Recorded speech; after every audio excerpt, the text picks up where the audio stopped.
မင်္ဂလာပါရှင်ဒီနေ့ပသိမ်ဟာလဝါထိုးပါမယ်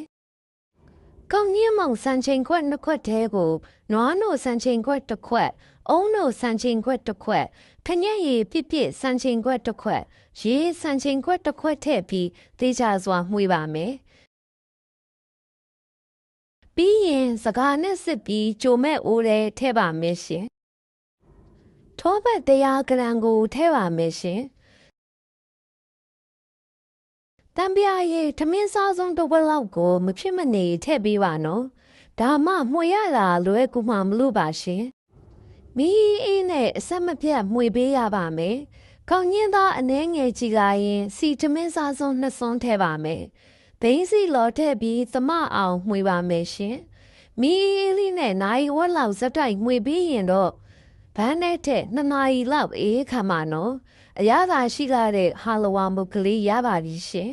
အဆုံးထိကြည့်ပေးလို့ကျေးဇူးတင်ပါတယ်နော်